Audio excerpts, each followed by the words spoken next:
भगवान जय जगन्नाथ जय श्री राम। तो बहुत दिन पर मुझे आपण देखा गोटे भिड नहीं आसी तो भिड कर फैमिली टेंशन था टी तो से बहुत दिन है भिड अपलोड कर यूट्यूब रे। तो आज आउ गोटे बहुत दिन पर आउ गोटे ब्लॉग निजर ब्लॉग भिडियोटा बनवा जाऊँगी। तो मुझे खोर्धार बाहरी धवलेश्वर पाखु धवलेश्वर ठाकुर दर्शन करने सका सकाल। तो ये बाहरी सारे आसी अधा रास्ता रहीगली। तो ये जी चौद्वार जी चौद्वार सान भौणी रोचे हस्टेल नहीं जी तो सांग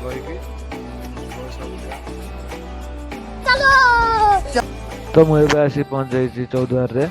चौद्वार देखो ब्रिज पाखे आमर ये चौद्वार जाट स्टार्टिंग रे केते मात्रा डंगा भसाऊँ डंगा डंगा थुआई भी डंगा भी थुआई ये बड़ बड़ डंगा आ डंगा भी ये माने प्रोसेसन करके गाँव में जमी भसई दिखते रात 2टा 3टार उठी भसई दिखते कि एमती भसाणी सेमती भसाणी कर बोझे डीजे बसई डंगा भसाऊँ। तो आम ए डंगा देखले लोक देखु के डंगा भी ये गाड़ी रे नदाई पछरे डीजे नदाई नाचुंट पे केमती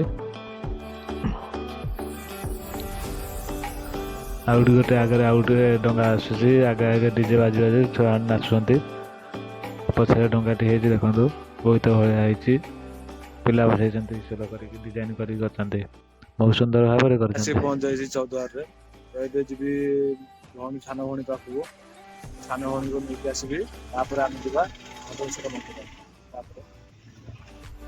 जा मु सान भौणी को मो सांगे नहीं आस सान भौणी तार पछे भिडियो करुचे मो गाड़ी चलाऊँ आसला बेले एकुटिया आसली शीत बहुत होता सका पूरा भोर बाहर के आसली तो देह हाथ पूरा थरी जाऊला पूरा हालत खराब हो जाए सका आसिक आम जाऊँ धवलेश्वर पाखु धवलेश्वर पाखे देखा बुलिया आम धवलेश्वर पाखे कौन हो कौन ना देखिए।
आस धवलेश्वर पाखे पहुँचा होगले देख बाटर बहुत भिड़ अच्छी बहुत बाटर मानने भिड़ जाम रही गाड़ी केते भिड़ रोचे जावाक भी मानने जावा आसा भी करनी आगु गाड़ी पलि पछर जाऊँगी गाड़ी तो भौणी पछे बस कह भिड़ एत भितर जापर ना पचारुची पुलिस मैंने भी जगी तो आम ए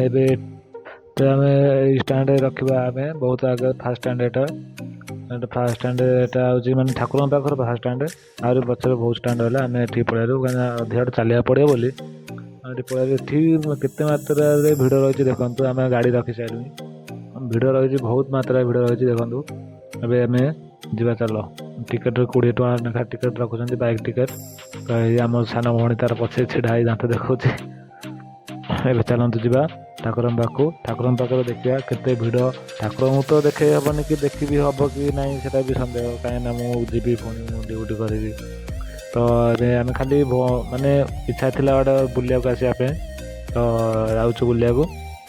ପଛରେ ଦେଖନ୍ତୁ ଏଠି କେତେ ଭିଡ଼। ଏଇଠୁ ମନ୍ଦିର ଚୂଳ ଦେଖାଗଲାଣି। ଏଠି ଦେଖନ୍ତୁ ଜୁମ୍ କରି ଦେଖାଉଛି ମନ୍ଦିରଙ୍କ ଚୂଳ ଦେଖାଗଲାଣି। ଏବେ ବୁଲି ଏପଟେ ଯିବୁ। ଏବେ ଆମେ ଡଙ୍ଗାଟା ବସେଇନୁ, ଡଙ୍ଗା ବି ବସେଇବୁ ରାତିରୁ ବସିବା କଥା। ଡଙ୍ଗା ବସେଇବୁ, ଡଙ୍ଗା ବସେଇ ସାରିଲା ପରେ ମନ୍ଦିରକୁ ଯିବୁ, ମନ୍ଦିର ଦର୍ଶନ କରିବୁ, ଆଉ ଦୀପ ଜାଳିବୁ, ତାପରେ ଘରକୁ ଆସିବୁ। ଆଉ ଏବେ ଏଠି ଝୁଲାପୋଲ ଦେଖାଉ, ଝୁଲାପୋଲରେ କୌଣସି ଗୋଟିଏ ଲୋକ ନାହାନ୍ତି। ଝୁଲାପୋଲରେ ବ୍ୟାନ୍ କରିଛନ୍ତି ଲୋକଙ୍କୁ ଯିବା ଆସିବା କରିବା ପାଇଁ, କାହିଁକିନା ଝୁଲାପୋଲ ମରାମତି ହେଇନାହିଁ। ଏପଟେ ଖାଲି ଡଙ୍ଗା ବି ଚାଲୁନି, ଆଉ ଡଙ୍ଗା ବି ବନ୍ଦ ହେଇଗଲାଣି। ଏବେ ପୋଲ ହେଲା ଦିନ ଠାରୁ ଡଙ୍ଗା ପୋଲରେ ସମସ୍ତେ ଯିବା ଆସିବା କରୁଛନ୍ତି। ତ ଏବେ ଚାଲନ୍ତୁ ଯିବା ଡଙ୍ଗା ବସେଇବା।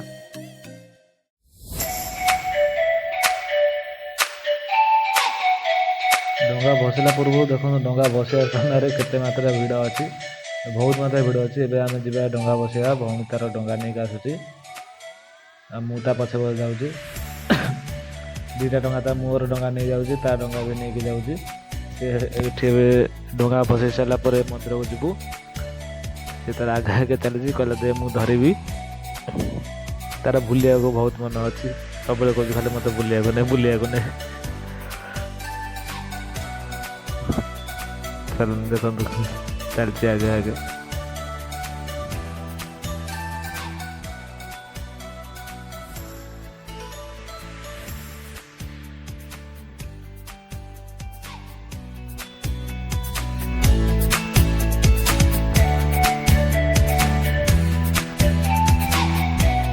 ଏବେ ଆସି ଆମେ ନଈକୂଳରେ ପହଞ୍ଚିଗଲୁ।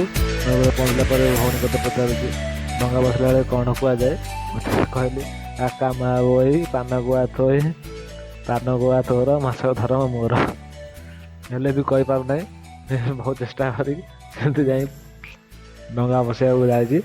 ମୋ ଡଙ୍ଗାଟା ପଛରେ ଧୋଇବ, ସେ ତାର ଆଗ ବସିବ, ତାପରେ ମୁଁ ବସେଇବି। ମୋତେ ଦଉଛି ଧରିବାକୁ, ଦିଆସିଲି ମାଗିଲା।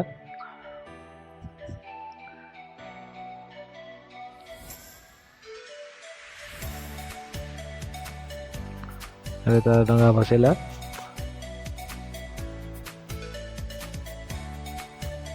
ମୋତେ ପଚାରୁଛି ବସେଇବୁ କି ନାହିଁ, ମୋତେ ପଚାରୁଛି। କହିଲି ତୁ ବସେଇ ସାର୍, ମୁଁ ବସେଇବି।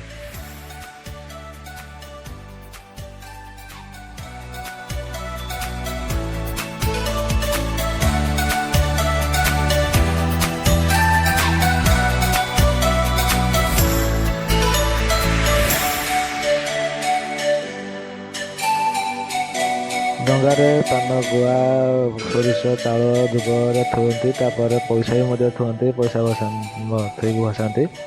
ବସିଲା ପରେ ଛୁଆମାନେ ଯେଉଁ ଗାଧଉଛନ୍ତି ଦେଖନ୍ତୁ, ସେପଟେ ପଛରେ ଗାଧଉଛନ୍ତି, ଉଣ୍ଡାଳୁଛନ୍ତି ପଇସା। କେଉଁଠି ପଇସା ପଡ଼ିଛି ଉଣ୍ଡାଳୁଛନ୍ତି। ମାମୁଁ ମାନେ ବି ଛିଡ଼ା ହେଇଛନ୍ତି, ମାମୁଁ ମାନେ ତାଙ୍କୁ ପାଟି କରୁଛନ୍ତି, ହେଲେ ବି ଶୁଣୁନାହାନ୍ତି।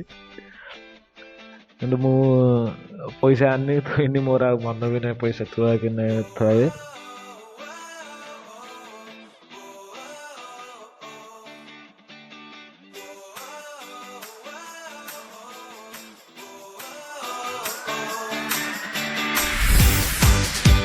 ତା ଡଙ୍ଗା ଏବେ ରେଡ଼ି ହେଲା ବସିବା ପାଇଁ। ଡଙ୍ଗା ବସିବା ପାଇଁ ସୂଚନା ହେଉଛି। ପେଣ୍ଟ ଦେଖେନ ନାହିଁ, ପେଣ୍ଟରେ ଓଦା ହେଇଗଲା ତାର। ଡଙ୍ଗା ତାର ବସେଇଲା, କହିଲା ପରେ ଡଙ୍ଗା ବସେଇ ତାର ପାଣିକି ବସେଇ ଦେଲା।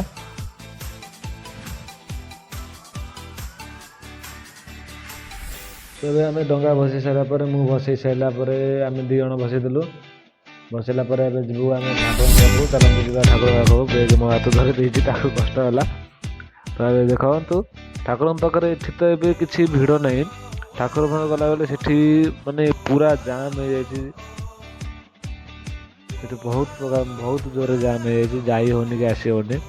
ଠାକୁରଙ୍କ ଦର୍ଶନ ବି କରିହେବ କି ନାହିଁ ସେଟା ବି ମୁଁ ଭାବିପାରୁନି।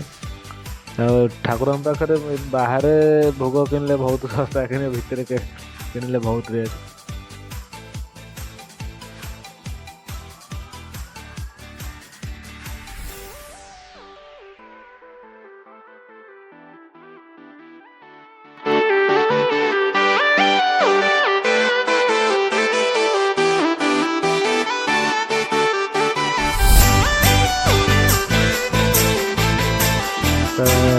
ଗଲୁ ପାହାଚ ଉପରକୁ ପଳେଇଲୁ ଦେଖନ୍ତୁ ତଳେ କେତେ ଭିଡ଼ ପୁରା ଖାଲି ଦେଖାଯାଉଛି କଳା କଳା ମୁଣ୍ଡ ଖାଲି ଦେଖାଯାଉଛି ଆଉ କିଛି ବି ଦେଖାଯାଉନି ତାକୁ ଏତେ ମାତ୍ରାରେ ଭିଡ଼ ଆସିଛନ୍ତି।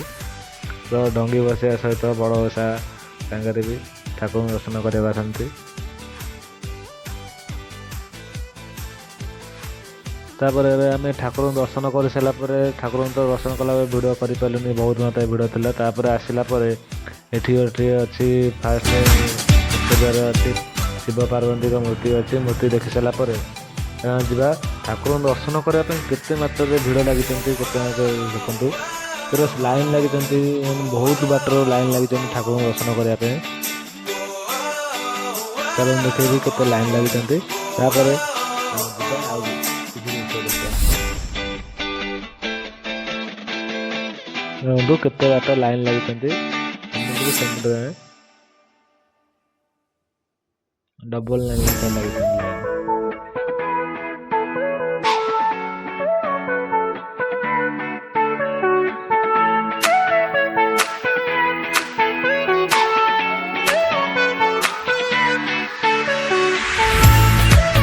ଏପର୍ଯ୍ୟନ୍ତ ବି ଦେଖନ୍ତୁ ଲାଇନ୍ ଲାଗିଛନ୍ତି ଏପର୍ଯ୍ୟନ୍ତ ବି ଲାଗିଛନ୍ତି କିନ୍ତୁ ଲାଇନ୍ ଆହୁରି ପଛକୁ ଅଛନ୍ତି, ସେଇଠୁ ଶେଷ ହେଇଛନ୍ତି, ସେଇଠୁ ଲାଇନ୍ ଲାଗୁଛନ୍ତି ସେ ଧୀରେ ଧୀରେ ଧୀରେ ଧୀରେ ସବୁ ଲାଇନ୍ ଲାଗୁଛନ୍ତି।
ତ ଠାକୁରଙ୍କୁ ଦର୍ଶନ କରିସାରିଲା ପରେ ଲାଇନ୍ ଲାଗିଛନ୍ତି କେତେ ବାଟ ତ ଆପଣଙ୍କୁ ଦେଖେଇଲି।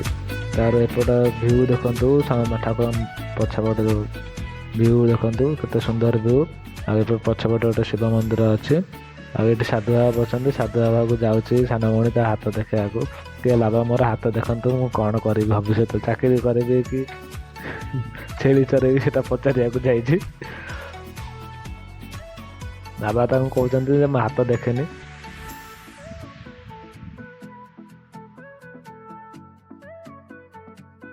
ଏଠୁ ତାକୁ ମନା କରିଦେଲା ପରେ ବାବାଙ୍କୁ ଓଳିକେଇ ଆଶୀର୍ବାଦ ନେଇକି ପଳେଇ ଆସିଲା। ଆସିଲା ପରେ ଆମେ ଯିବୁ ଶିବଙ୍କ ଦର୍ଶନ କରିବୁ, ଆଉ ଶିବ ମନ୍ଦିର ଅଛି ଶିବ ଦର୍ଶନ କରିବୁ।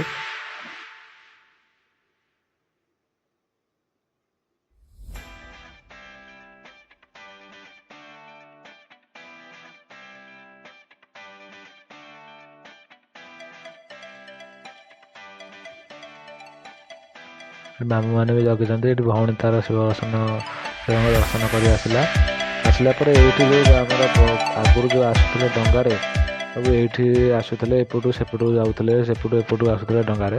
କିନ୍ତୁ ଏବେ ଡଙ୍ଗା ଚାଲୁନାହିଁ, ପୋଲ ହେଲା ପରେ ଡଙ୍ଗା ଚାଲୁନାହିଁ, ସେ ଡଙ୍ଗା ବି ଦେଖିବାକୁ ବି ଡଙ୍ଗା ଆଉ ମିଳୁନି। ଏବେ ଦେଖନ୍ତୁ ସେଇ ଜାଗାରେ ଏବେ ସୁନସାନ ପୁରା, କେହି ଗୋଟେ ଲୋକ ନାହାନ୍ତି ବି, ପୁରା ନିଃଶବ୍ଦ ହେଇଯାଇଛି ପୁରା ସେ ଜାଗାଟା, ପୁରା ସାଉଣ୍ଡ ଶୂନ୍ୟ ହେଇଯାଇଛି ପୁରା। ଆଉ ତାର ଭ୍ୟୁ ଏବେ ଦେଖନ୍ତୁ, ତା ଭ୍ୟୁ କେତେ ସୁନ୍ଦର ମାତ୍ରାରେ ଅଛି। ଆଗରୁ ଡଙ୍ଗା ଯାଉଥିଲେ କେତେ ମଜା ଲାଗୁଥିଲା, ଏବେ କିନ୍ତୁ ପୋଲ ହେଲା ପରେ ସେ ମଜା ଆଉ ନାହିଁ। ଆଉ ସେଠି ପୋଲ ଅଛି, ସେଠି ଦେଖାଯାଉନି ଭଲ ପୋଲ ଭଲସେ, ସେଇଠୁ ଡଙ୍ଗା ଆସୁଥିଲା ଏପଟକୁ। ଏଠୁ ବୁଲିକି ଆସିଲା ପରେ ଏବେ ଆମେ ମନ୍ଦିର ଭିତରେ ବୁଲୁଛେ। ମନ୍ଦିର ଭିତରେ ଦେଖନ୍ତୁ, ମନ୍ଦିର ଭିତରେ ଏଟା, ମନ୍ଦିର ଭିତରେ କେତେ ଭିଡ଼ ଏଟା। ଆମେ ଯାଉଛୁ, ଆମ ବୁଲା ସରିଲା, ଠାକୁର ଦର୍ଶନ କରିସାରିଲୁ, ମନ୍ଦିର ଭିତରେ ବୁଲି ସାରିଲା ପରେ ଆମେ ଫେରିଲା ବାଟରେ ଦେଖିଲୁ ଆମର ଯେଉଁ ନନା ଅଛନ୍ତି ବାଟରେ, ତାଙ୍କୁ ସବୁଟା ନ୍ୟୁଜ୍ ଚ୍ୟାନେଲ୍ ବାଲା ଅଛି, ତାଙ୍କ ପାଖରୁ ସଦସ୍ୟ ନେଉଛନ୍ତି, ତଥ୍ୟ ନେଉଛନ୍ତି, କଥା ନେଉଛନ୍ତି କି କେମିତି କ'ଣ ତାଙ୍କ TRP ବଢ଼ାଇବା ପାଇଁ ନେଉଛନ୍ତି। ତାପରେ ଆମେ ସେଠି ବେଶୀ ସମୟ ରହିଲୁନି, ବେଶୀ ସମୟ ନ ରହି ଆମେ ପଳେଇବା, ଆମେ ଡେରି ହେବ ବୋଲି ଆମେ ପଳେଇ ଆସିଲୁ। ତାଙ୍କର ଚ୍ୟାନେଲ୍ ନାଁଟା କ'ଣ କିଛି ବି ଦେଖାଯାଉନି ନ୍ୟୁଜ୍ ଚ୍ୟାନେଲ୍, କିନ୍ତୁ ସେ ନନାଙ୍କ ସାଙ୍ଗ ଏମିତି ନନାଙ୍କ ଠାରୁ ଜାଣୁଛନ୍ତି ଯେ ବଡ଼ ଓଷା କ'ଣ ପାଇଁ ପାଳନ କରାଯାଏ, ବଡ଼ ଓଷା କ'ଣ କେମିତି କ'ଣ ପାଇଁ ହେଉଥିଲା, କ'ଣ ପାଇଁ ପାଳନ ହେଲା ସବୁ ପଚାରୁଛନ୍ତି। ସେଠି ନ ରହି ଆମେ ପଳେଇ ଆସିଲୁ।